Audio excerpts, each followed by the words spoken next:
This time tomorrow night, immediate reaction to the next leaders' debate. We will have experts from inside and outside of the House exactly this time tomorrow night.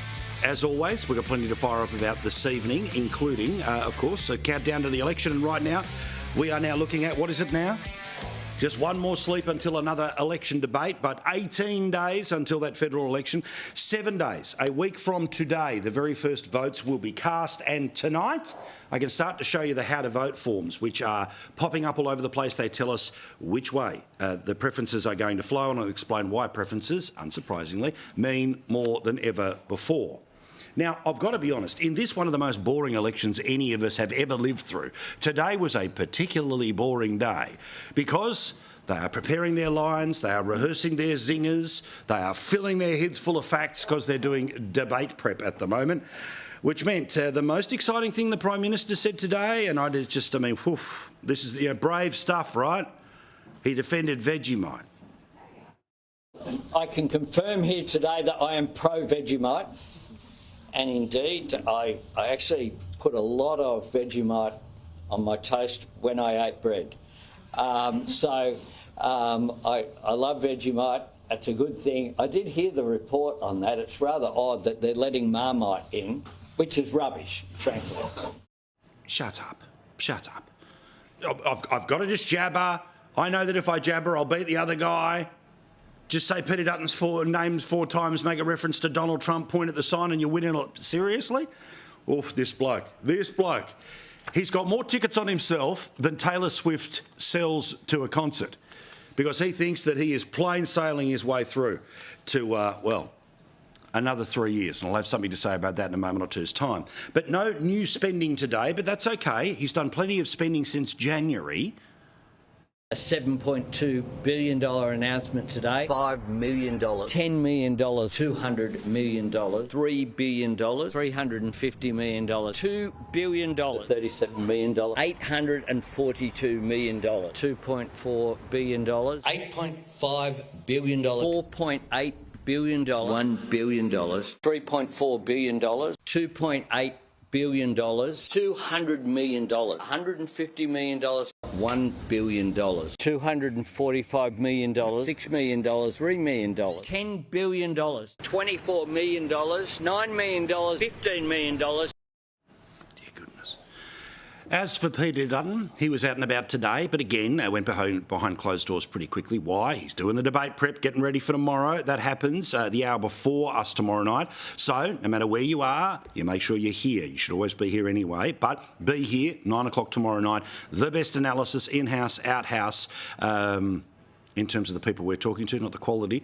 We'll be here tomorrow night, straight after the debate, so make sure 9 o'clock on the dot. You are here, regardless of what's happening anywhere else. Well, the attack from the opposition today was going after the home ownership scheme and the fine details that, unsurprisingly, the media didn't want to talk about with Labor's policy.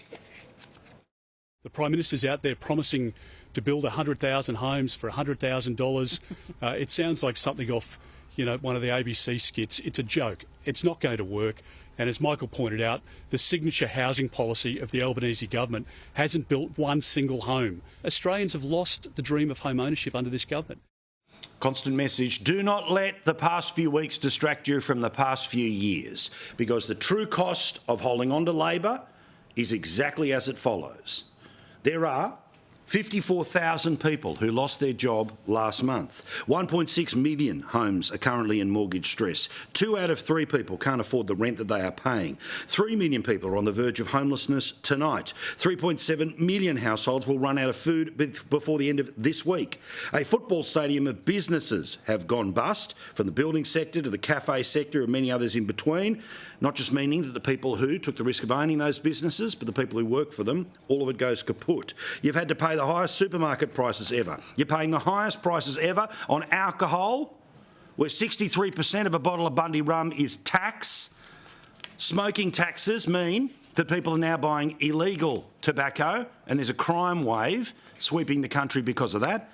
And don't forget, 50 cents in every litre of petrol currently is tax. The opposition plans to cut that in its first year to 25 cents. Budget deficits, forget the next 5, 10, 15, 30. Try out to the 2060s. That's the intergenerational report.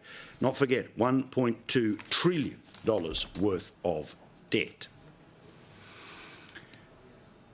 Now, often I will talk about how the media spins things in certain directions, but I also want to show you about some of the genius tactics that some people in politics are using when it comes to social media at the moment as their way of trying to get the message out. Because, of course, if you simply just make stuff up, and there's some wild examples of it, or you just put scary music over things, we know that the law says politicians, well, they don't have to tell the truth. Well, the reality is, on social media, you can do whatever you want, including the bloke who's playing Fortnite. This bloke is, of course, a Greens senator. Here he is.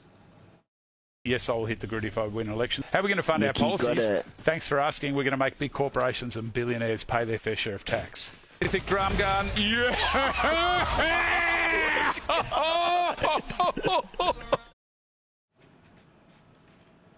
He would like more power in the Australian Parliament, and if the Labor Party is in a minority, he will definitely have it because they'll have the control downstairs, but he's already got it upstairs. Remember, Labor can't pass anything without the support of the Greens.